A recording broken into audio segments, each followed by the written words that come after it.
Welcome to the Migration Law in Practice webinar.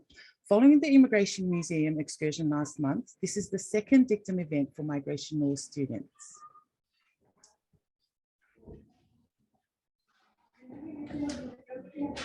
So I would like to begin by acknowledging the Aboriginal and Torres Strait Islanders people as the traditional custodians of Australia and pay my respects to elders past, present and emerging. We extend that respect to any Aboriginal and Torres Strait Islander people here today. So my name is May and I am the current president for Dictum Society, and my co-host Calvin, who is the migration officer, is unable to attend tonight as he is currently unwell. So Katerina will be stepping in his place. So as I said, I am the Dictum president, and as of 2023, I will be a fourth year law student. I have an extensive customer service and administration background and skill set.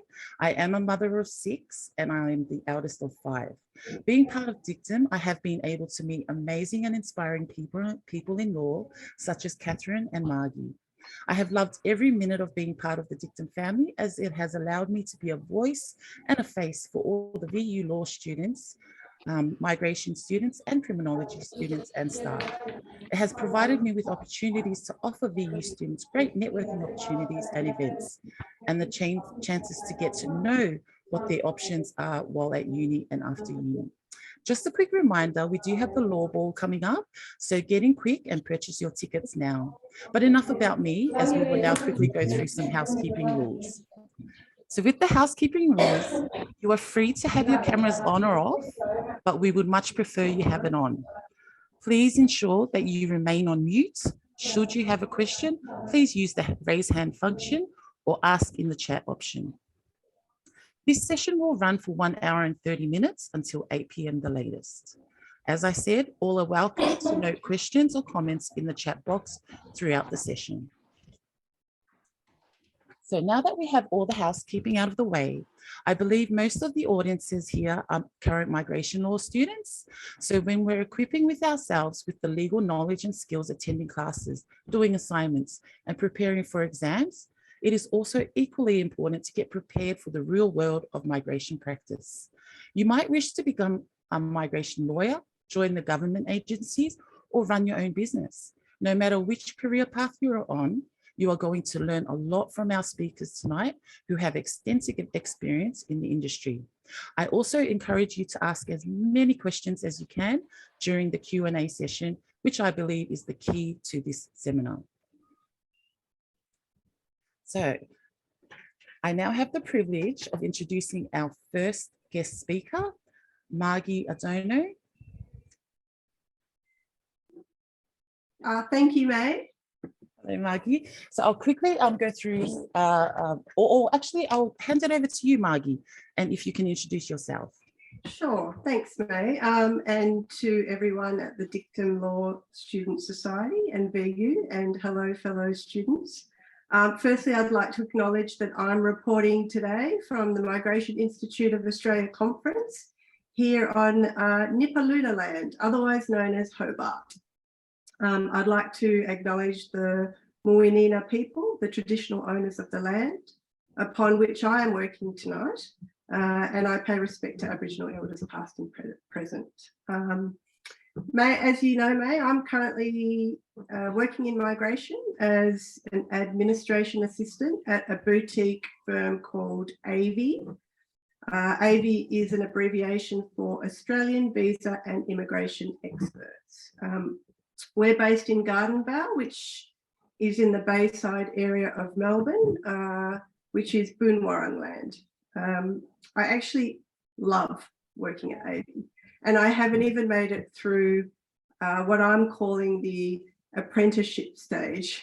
I currently do migration admin, such as managing client files, service agreements, scheduling appointments, drafting applications.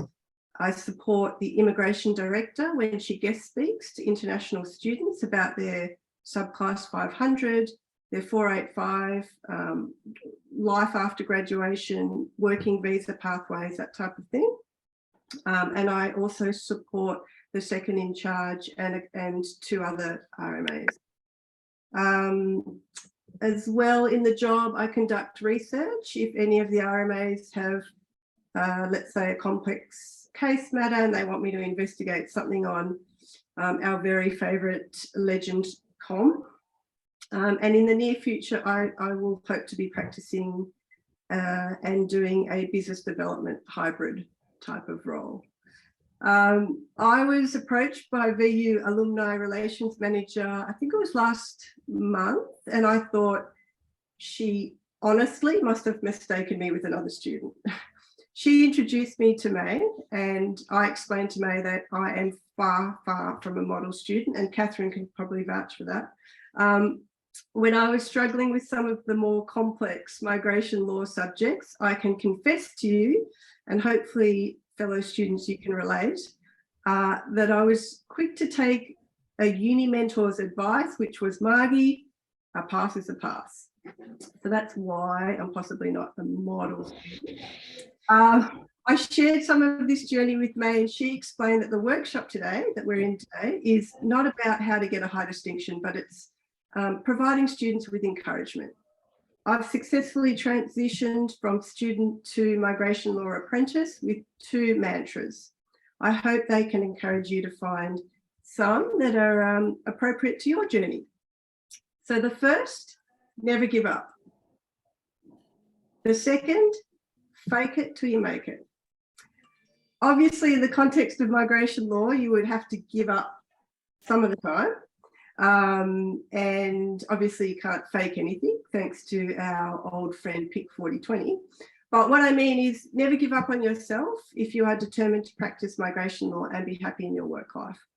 There's a place for you somewhere.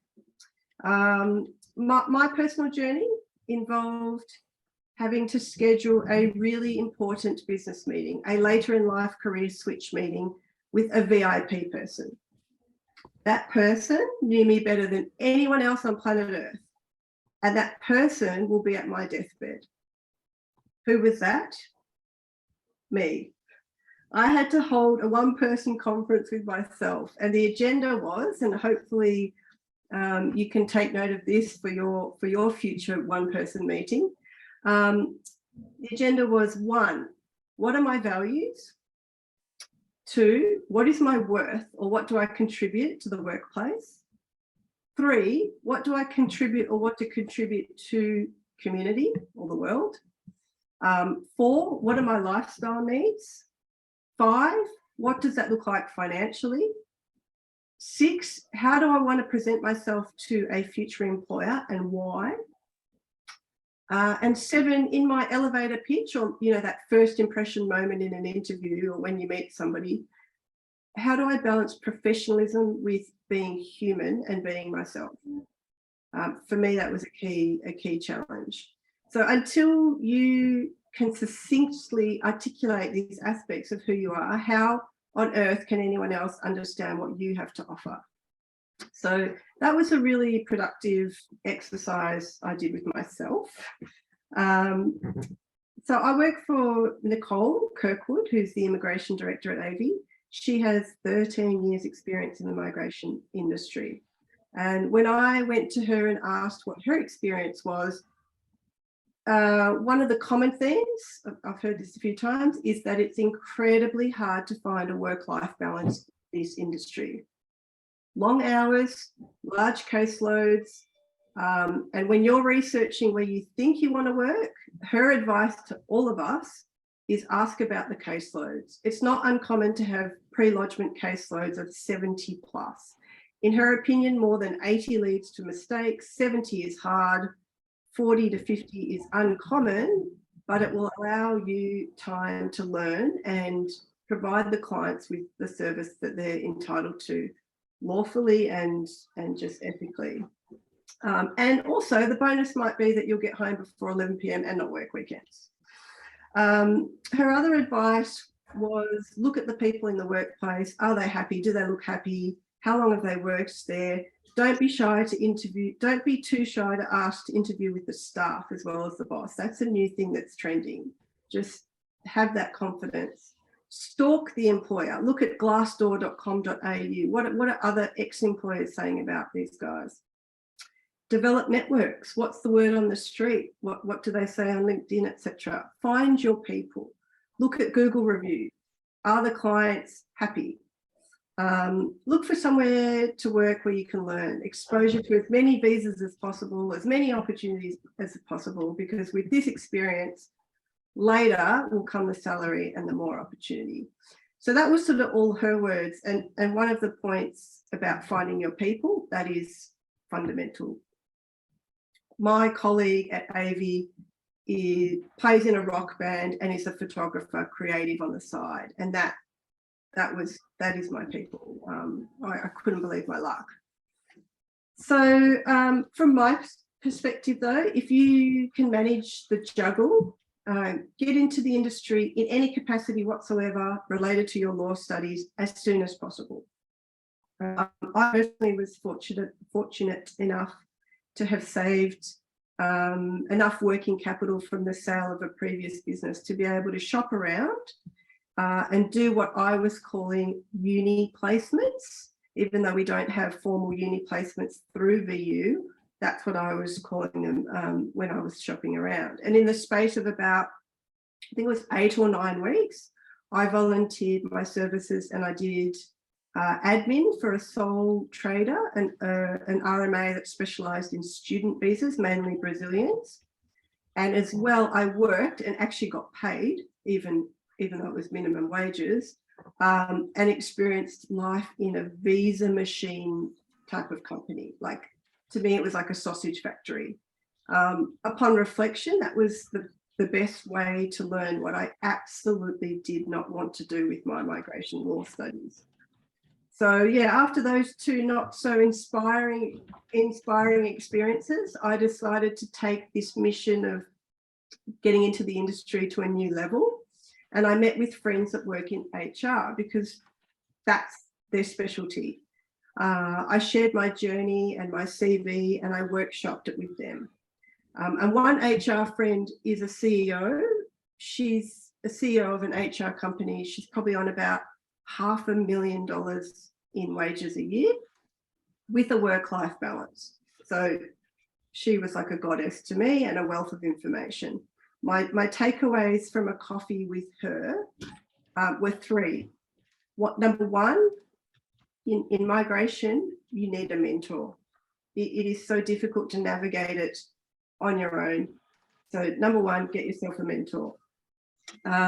Number 2, simplify your CV, like dot points, Herald Sun highlights, elevator pitch. That's all that a migration agent or anyone working in the industry has time to read. That's the reality. And then lastly, don't undersell the scenic route that you have taken to land here in migration. Bring that skill set to the table. Do not leave it behind. That's what keeps the industry dynamic. To keep you inspired, I thought I would share some statistics which I have learnt from the MIA conference this week. Firstly, did you know that more than 2 million visa decisions were made here by the Department of Home Affairs since the 1st of June this year? Just think about that, 2 million. Secondly, the Job Summit outcome will see things like the skilled visas jump from, I think it's about 160,000 to 195,000. So that's some positive stats. Also the minister, who's only been in his seat for 4 months and 13 days, is an agent for change. And there's currently a backlog of more than 870,000 visas with the Department of Home Affairs, and they are claiming to want to have that cleared by the end of the calendar year. So why would you wait to get a job? Get out there now. Department of Home Affairs have also employed 250 new staff and are onboarding another 250. Just a couple more inspirational stats. Australia is the 12th largest economic force by GDP per capita. 28% of Australians were born outside of Australia, and that is the essence of blue sky for us. There's also $2 million temporary visa holders in Australia. So if you think about that they are potential permanent visa clients, that's another positive stat. And lastly, there's 4,868 RMAs in Australia, and 41% of them have been in the industry for more than 10 years. I mean, I could go on and on and on, but all of these stats scream opportunity for us as the next gen to be agents for change. It's our job to bring fresh energy, to challenge the status quo, and to offer a different lens. Like if the country is complaining about 1 million people being unemployed, well, hello, condition 8101, let's remove that, let the students work. Like, we have to think outside the box. So that's my take on answering your questions, May, and hopefully that offers some encouragement, which was my brief, to my fellow students. Thank you so much, Margie, and definitely encouraging and inspiring. I would actually personally take on your exercises to myself after this, so definitely. They're universal, and we're supposed to change careers 5 times in our life, so why not always refresh? Good point. Good point. Thank you so much. I will now hand it over to our second guest speaker, Catherine Viegas. I'll actually give you the opportunity as well to introduce yourself. Thanks, May, and thank you for being here this evening, everybody. I can see quite a few familiar names, so it's very nice to have you all in attendance this evening, and kudos to you, May, and all your team for organising the event. I'm based in Sydney, so I'd like to acknowledge the traditional owners of the land that I'm based on. So I'm on Gadigal land this evening. It's nice to have a bit of a spread. It seems like all parts of the country are represented, which is always a pleasure. Many of you will probably know me, certainly my voice. Some of you I've met in person. I've had the pleasure of meeting in person because I have taught you across the graduate diploma at various points in your studies. So I don't really want to take up too much of the time talking about me. I'm quite happy to make this a more interactive session and certainly take any questions that you guys might have. This is obviously the we're not teaching now. I'm not teaching now. So this is not that theoretical component of what we do in class. This is a more interactive session. And if you do have questions, I am obviously open to taking them. I think in terms of what Margie was saying before, there's a lot to be taken from what she was saying. Certainly for me, I think the question of, doing a job that you enjoy, doing something that's meaningful to you. I mean, that's the whole reason I got into law, and that's part of the reason why I thoroughly enjoy being an immigration lawyer. You may be meant to have 5 careers in your lifetime. I've only had 1. I've only been an immigration lawyer, and I quite frankly, or I guess an immigration lawyer and a lecturer of immigration law. So maybe that counts as 2. But I certainly have no intention of practicing any other kind of law. This is the only area that works for me. When I'm done with immigration law, I think it'll be time for me to retire and have a farm somewhere. Maybe that might be the next career. But for me, it's been the passion, I guess, of my life, of my career, professional life thus far. I've thoroughly enjoyed it. I hope some of you get to see that. Clearly, Margie has had that hands-on experience at this point, which is fantastic. It's really early on in your career to be having that hands-on experience is fantastic. I didn't have that benefit. I didn't actually get involved in migration law until I did my practical legal training, which I think in Victoria you call articles. I'm not sure if you still do that or if you do practical legal training now. Maybe it's, oh, you do. Okay, fantastic. So you know what I'm talking about. I didn't study migration law as part of my law degree. I hadn't really had any encounter with it apart from my personal experience as a migrant. So I had no clue that my future was going to be so firmly entrenched in immigration law. But when I did my PLT, I was fortunate enough to do it at 2 community legal centres, both of which had a strong focus on immigration and refugee law. And the minute I started working in the space, it kind of ticked all the boxes for me. So I was drawn to it. It was what I wanted to do. It meant something to me, and that's why I've stuck it out. And here I am coming up on 20 years of doing it. So, you know, there's certainly an opportunity for you. I personally think it's the best area of law to practice. Clearly, other lawyers might have different views, but in my humble opinion, it is a fantastic area to be in. So, you know, good on you all for being in this profession now, or venturing into it anyway. May, did you want to do the Q&A, or do you want to sort of talk more broadly to the questions, or what do you think would work best for the audience? I don't know if you've got any questions already. I think I'll actually pass it over to Katerina. Sure. Oh, sorry, Katerina. Yes.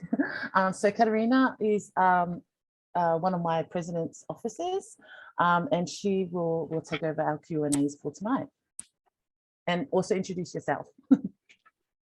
Hi, everyone. So my name is Katerina, Filipino Spanish, I am, and I'm actually doing a Bachelor of Laws. This is my penultimate year. I will be embarking on an exchange program over in Netherlands next year. So that's very exciting, and hopefully travel to, I've honestly listed like 20 countries, so hopefully that happens.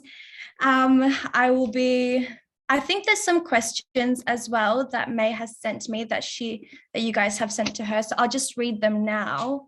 There's 3 of them. So if Catherine or Margie could just respond. So the first question is, what is your advice to students aiming at starting their own migration agent business? What are the most important things that they should look at? Catherine, I could talk to starting up a business, but probably not a migration business. So I'm happy to share the question with you. Yeah. Do you want to start then? Sure. Just from a startup point of view, I would say that the most important thing is that you have absolutely all of your ducks in a row before you consider starting your own business. And you need to befriend a commercial lawyer, an intellectual property lawyer, an accountant, a bookkeeper, a business mentor, and in terms of IT and infrastructure and stuff like that, it all has to be in place before you press go. That would be my first piece of advice. Secondly, if you don't have cash flow projections in place for year 1, 2, 3, and backup capital for all worst case scenarios, you're exposing yourself to financial risk. So there are a couple of my hot tips. I think I thoroughly agree with everything that you said, Margie. I have set up a migration law firm, I guess, so it's not that different to what you're asking or what the questioner is asking. Absolutely, having your ducks in a row is critical. In addition to, you know, the commercial lawyers and everybody else, I think you need a really good support network. If this is something that you're looking at doing fairly early on in your career, that might also include a mentor or somebody that you can call upon if you do have questions relating to your practice. This is all very sort of 6008 stuff, I suppose. But, you know, it's the kind of thing that you need to think about in advance. For me, when we set up our law firm, cash flow was absolutely something to consider. You know, whether or not it was possible to do that, given that maybe we would have no clients, you know, for a period of time. Maybe there were too many, or there were more costs than we had in terms of savings, cash injections, money coming in, so on and so forth. So making sure you're sort of prepared for the road ahead. It's always a challenging road when you start any business, but I think certainly in this industry, the challenge is compounded by the fact that you're delivering that professional service, you're trying to stay on top of an ever-changing landscape in terms of migration law, as well as trying to run a business at the same time. So it's not an easy thing to do, but it is achievable. And I think if you have enough sort of planning, if you put in the hard yards in advance of actually going out and establishing yourself, it is certainly something that you can do, and indeed many people have done successfully. Thank you, Catherine and Margie. Before I ask you both 2 questions that's on May's and I just chat, I'm just I think on the chat here, Debbie wanted to ask a question and she doesn't have a raised hand function. So if Debbie, if you could please just unmute yourself and ask your question. Thank you. Hi, I'm Debbie. I am actually a registered practicing migration agent myself, have been since the beginning of 2018. And I did both my law degree and my graduate certificate at VU. I was actually one of the last to get through on the grade cert and not have to do the grade dip with the capstone. So I count myself very fortunate. Both of you have mentioned having a mentor, and I would certainly agree with that, because I didn't have anybody to mentor me when I went into the field. And I do believe that's very important. I believe supervision as a migration agent is as important as supervision for a lawyer. So if you get the chance to get out there and get some experience, do so. My question is, how do you guys feel about the change with regard to the fact that lawyers no longer have to be registered as migration agents as well? And how would somebody go about getting supervised in the migration if they particularly wanted to practice migration? Thanks for sharing your story, Debbie. I could probably share the answer as well with Catherine, but from my perspective, you can shop around for a mentor in the same way that you would shop around for an employer or a friend. When I went to see that CEO of the HR company and she advised me to find a mentor, she actually match-made me with a woman in Sydney who was looking at retiring from the migration industry. So she was at the pointy end of her career and she'd been doing it for decades. When I spoke to her and introduced myself, we had a little phone chat. One of the things she mentioned to me is she works up to 18-hour days. Immediately, just like finding a new friend or dating or looking for a place to work, that was not a match for me. I was not going to be well mentored or inspired by somebody who's at the end of their career working 18-hour days. So that was a matchmaking experience through an HR company. But going to CPDs and conferences and things like that and just putting yourself out there, having a cup of tea with someone who looks like a possible mentor was what I've chosen to do. Just, I guess, put myself out there.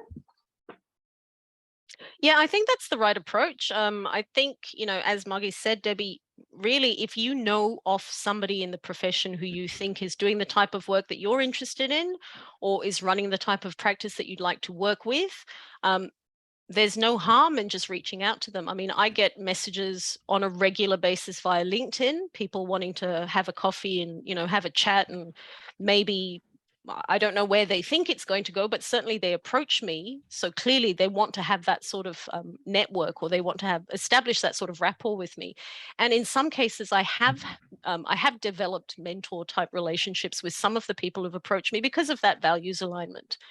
So I don't think there's anything wrong in putting yourself out there and, sending an email, sending a message via LinkedIn, or if you do happen to cross paths with somebody, at a conference or at a CPD or something like that, just, exchanging numbers and maybe having a chat down the track and being upfront and honest and actually asking, if you are looking for a mentor, just say so. What's the worst that can happen? They might say, no, I actually have 5 already. I don't have time to mentor somebody else, but I might be able to introduce you to my colleagues, so-and-so. They might be interested in mentoring you, so it doesn't hurt to ask the question. And I think it can often open quite a few doors for you that way.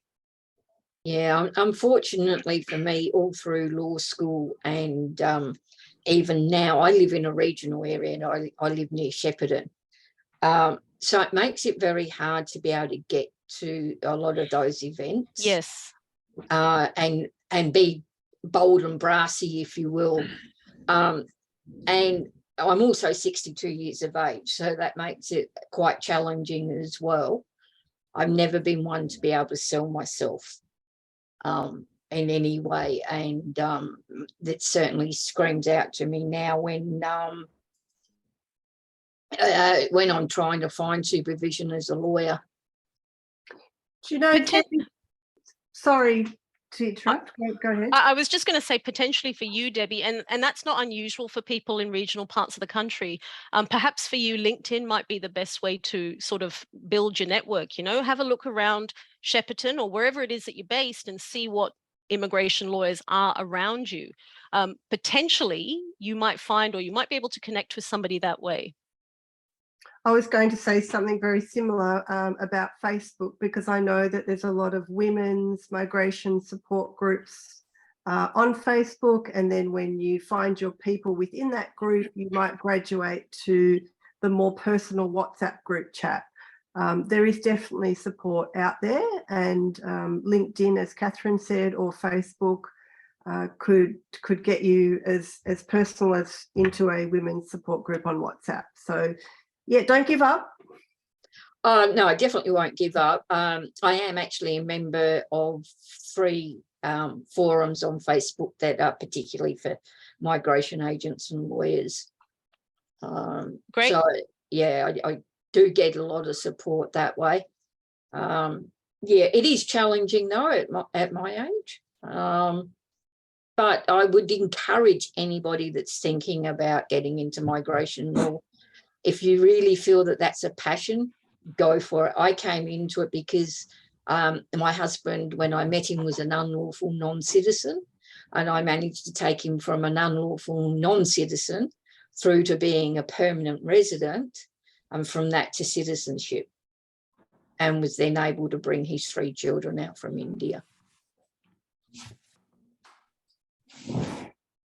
Beautiful. Thank you, Debbie. And our speakers. I think Summer has his hand up. Sorry. Yeah, so I do have a question, if that's okay. Hand up, sorry. That's okay. Similar to Debbie's question, I'm a final year law student, and I stumbled across migration law just in my final placement. So I never had any intention of practicing migration, but now I'm really passionate about it. So my question is, so once I graduate and become a solicitor, I need to work 2 years under a supervisor before I can start my own business. While I'm working within those 2 years, can I practice as a migration agent? Is that legally allowed? I don't know. You'll have to check the transitional provisions that apply in terms of the deregulation of lawyers within the profession or within the migration advice profession. So you'd have to double check on that. I couldn't say without the information in front of me, unfortunately. There is some scope, as I understand it, for restricted practicing certificate holders. I'm just not sure exactly what timeframes apply to those transitional provisions. So as a solicitor, you can't practice migration law? You can, as long as you're supervised, if you're on a restricted practicing certificate. If you're a solicitor and you hold a practicing certificate, you can practice migration law. You can't practice as a migration agent. But obviously, as a restricted practicing certificate holder, you would need to be employed by somebody who is also supervising you. Yes, okay. Yeah. All right, thank you. Did you want to say something as well, Margie, or? That's slightly out of my scope, so sorry, I can't contribute to that answer.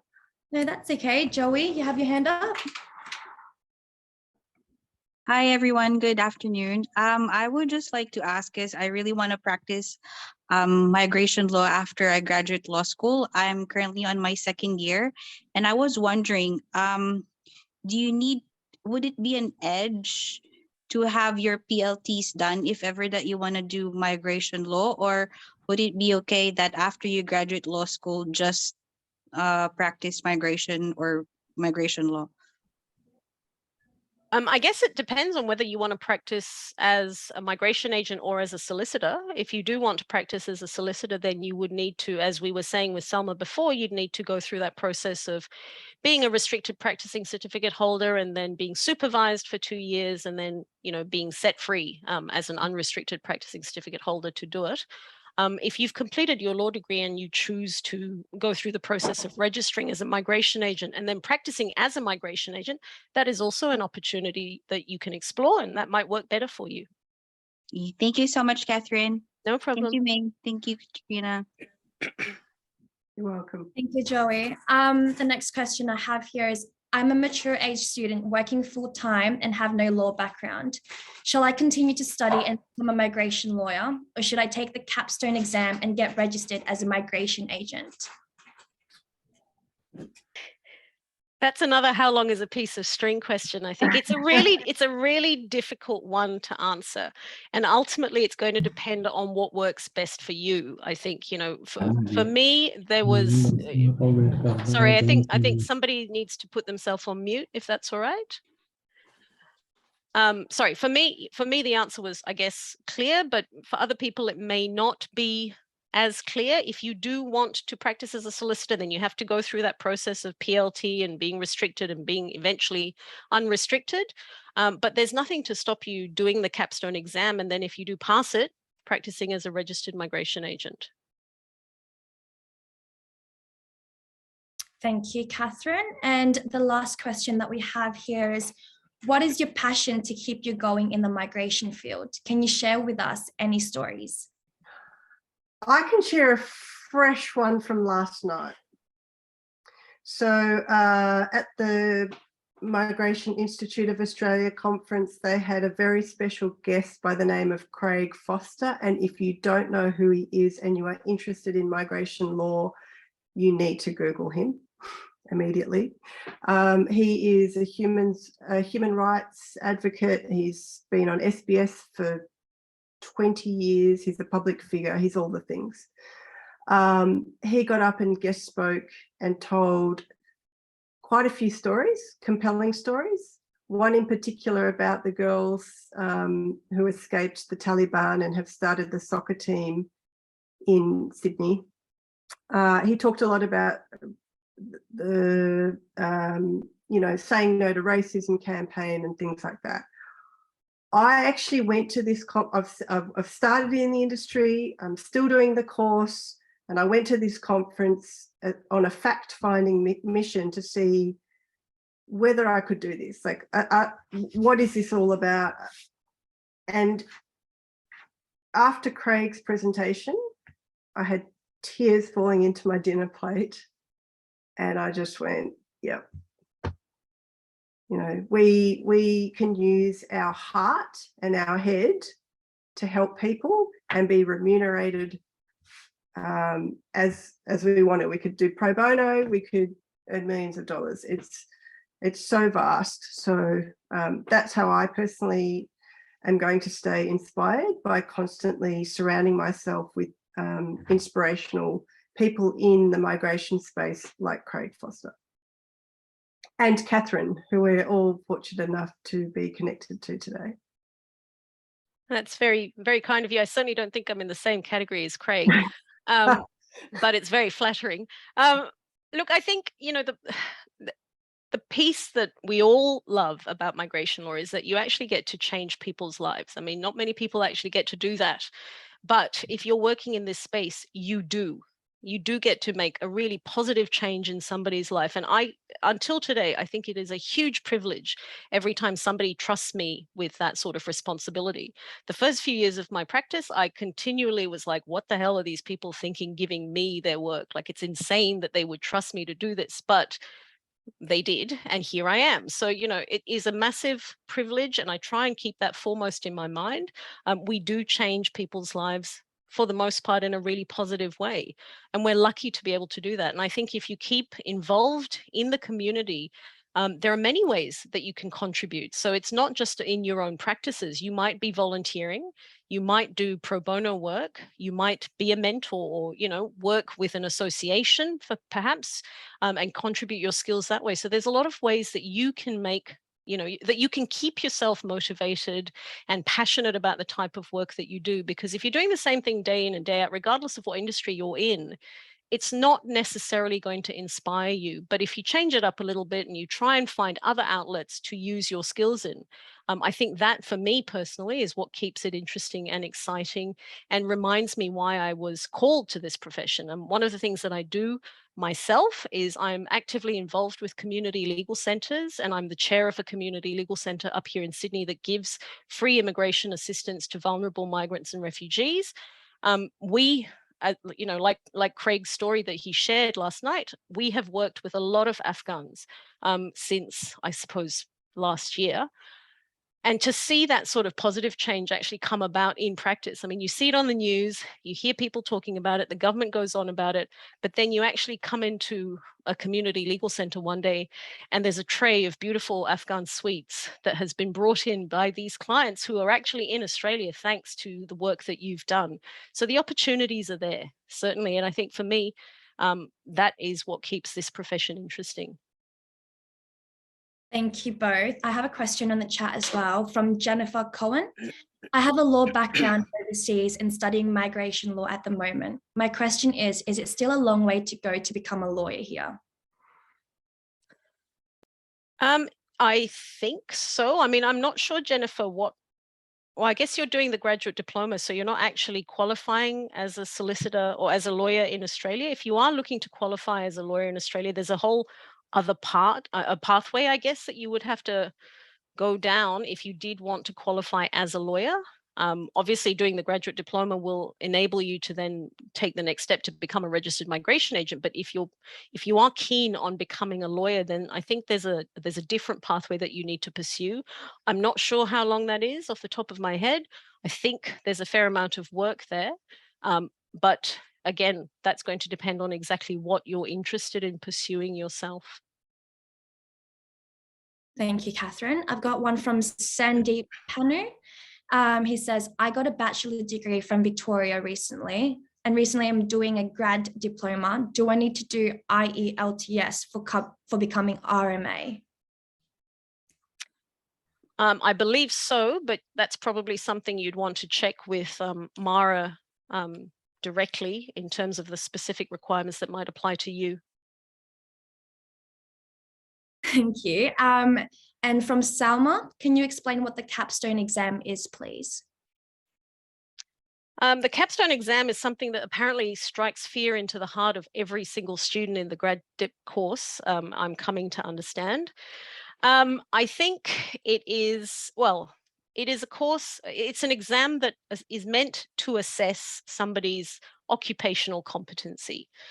So you've done the graduate diploma, you've got all the theory. The capstone assessment is meant to then assess how you translate that theory into practice.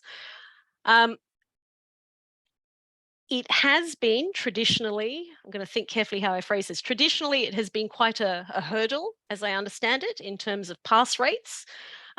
I'm not sure what the current pass rate is, but I know at some point when it was first introduced, we were talking about a pass rate of about 30%, which probably explains why everybody's terrified of it. But I think that it is, I mean, it was really introduced to try and establish some sort of level, if you like, or some sort of threshold in terms of people's competency. We came through a period of a lot of concerns about the practices of certain migration agents, not all, obviously, but there was a fair bit of concern about the way some migration agents were conducting themselves and whether or not they were conducting themselves in a manner that could be expected of a competent registered migration agent. So various reviews were conducted. The ultimate decision was that this capstone assessment was meant to be, was meant to fix some of the problems for the new migration agents coming into the profession. I don't think that it's something to be terrified of, although admittedly, if I was told that there was a pass rate of 40% now, perhaps, well, I would probably be terrified as well. But I think the way to approach it is to think about it from that perspective of trying to balance what you've learned in theory with, what could competently be expected of somebody in the profession. It's something that every registered migration agent has to pass to be able to practice as a registered migration agent. So it is what it is. That's the current requirement. Not much we can do about that until or unless it changes. But yes, that's what the capstone is. Thank you. And we have a question from our Dictum Treasurer, Sam Yamanda. He says, thank you to the wonderful speakers and for the valuable insights you have provided. My question is around opportunities for those who may have practiced other areas of law before embarking on a focus on migration law later on. I could answer a little bit to that question. I could talk a little bit to that question because at the conference there has been many guest speakers in other areas of the industry, including AAT, where they're going on a bit of a recruitment campaign at the moment, Department of Home Affairs, plenty of APS positions available.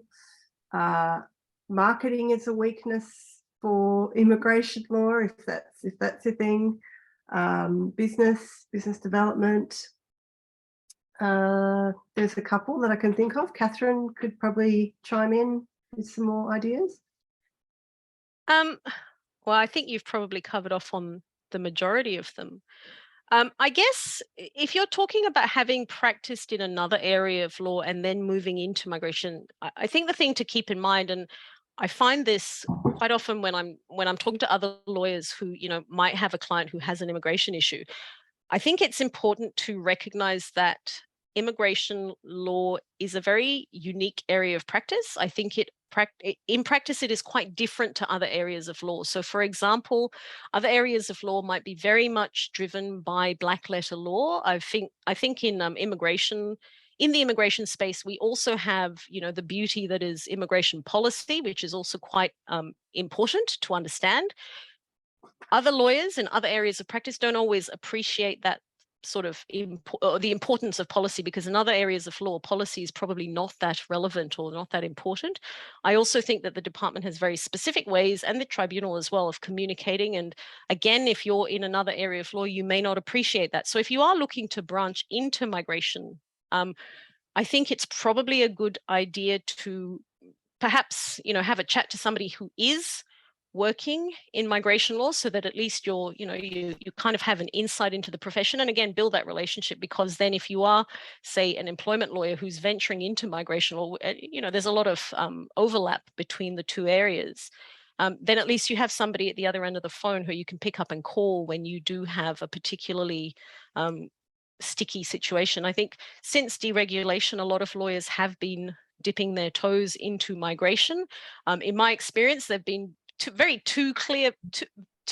clear camps. So they've been the one camp that has sort of ventured into migration, decided this is all too complicated for me, and then ventured straight back out. And there's been the other camp that has tried it, actually gotten an appetite for it. And, those are the sorts of lawyers who quite often will pick up the phone and give me a call to say, hey, look, this is what's come across my desk. I'm trying to work through this issue. Am I on the right track? So it's certainly, it's open to you if you are practicing in another area of law to sort of venture into migration law. But that being said, it is quite a unique area of practice, I think. Thank you so much, both. That was very insightful. I've got a question from Debbie, and this is specifically for Catherine. Do you agree with tiering of migration agent? That's a difficult question. I guess in theory, Debbie, I do. I think that there are some benefits to have tiered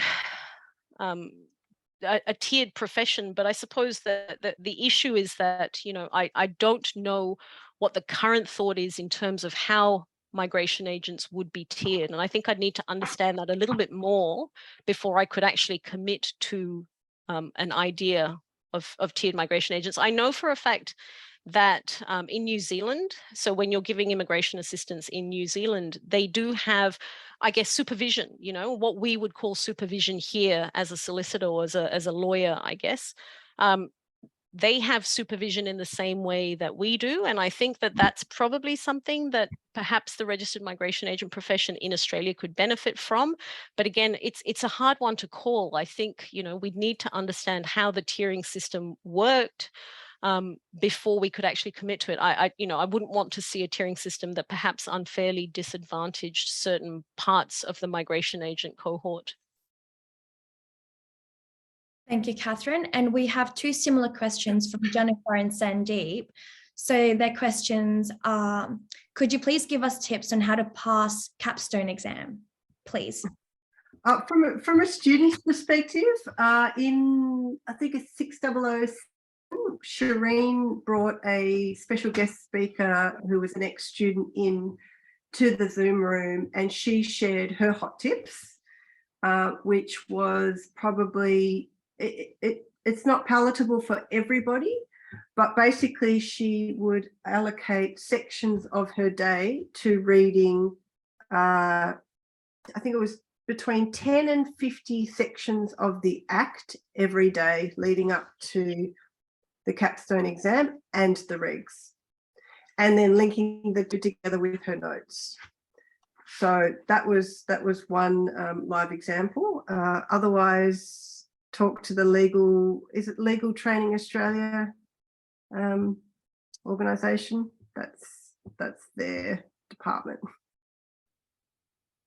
I think there are also sample capstone exams on their website, so you can have a play with those to see how not scary they are.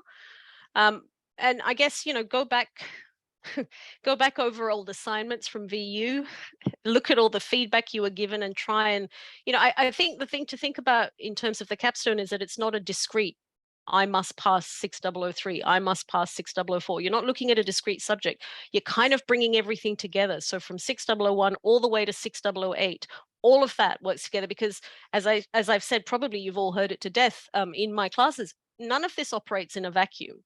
It all works together, and you need to be able to put these pieces together. So whether it's learning about statutory interpretation in 6001 or talking about how to set up a cash flow budget, you know, financial projections for your migration agent business, it all works together when we're talking about the competency standards.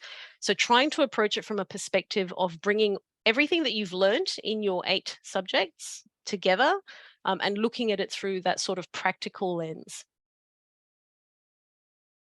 Thank you so much, both of you, for your insightful responses. I don't think there's any more questions from any of the students, so I think I'm just going to pass it over to May. Thank you, Katerina. So yes, so that actually brings us to the end of today if there are no more questions, but I will pass it over to both Catherine and Margie if you have any final words or words of encouragement you'd like to give to our participants tonight.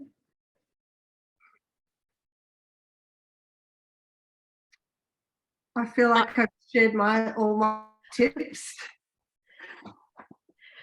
Look, I think absolutely, you know, back yourself. You're in this position now. You've picked the graduate diploma or a Bachelor of Laws, depending on what you're studying. You've picked this as your future career for whatever reason. And, you know, you're on that pathway now. It's a really exciting pathway. I think being at the start of any journey is always exciting, but it is a profession that I think, and I think it sounds like Margie thinks as well, it is a profession that has a lot to offer. There's a lot to, you know, to reward you. There's a lot to take from the profession. As long as you find what it is that you're passionate about within migration, because, you know, you might want to focus on a particular type of visa, or you might want to work specifically with asylum seekers or in the not-for-profit sector, that's your decision to make. But once you have sort of hit upon that sweet spot, I think the potential is there for you to have a very happy and enjoyable career. Certainly, I hope I hope nobody really, or none of you anyway, are working 18 hours a day. That's just insane.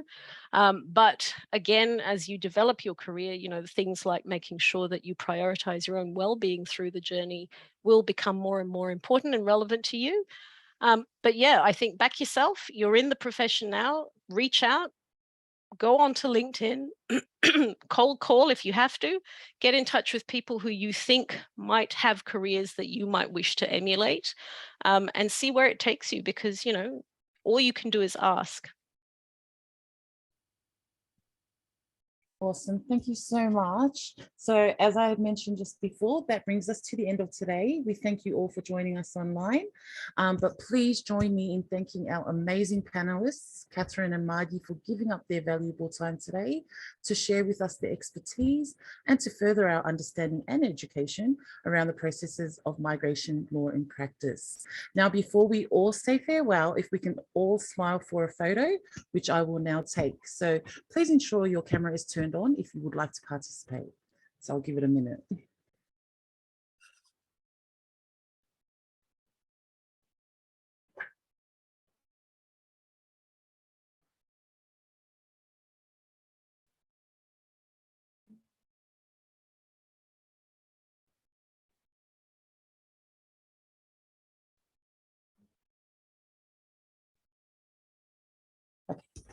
Okay, so is everyone ready? So I'm going to give us a countdown and smile. So 3, 2, 1, smile.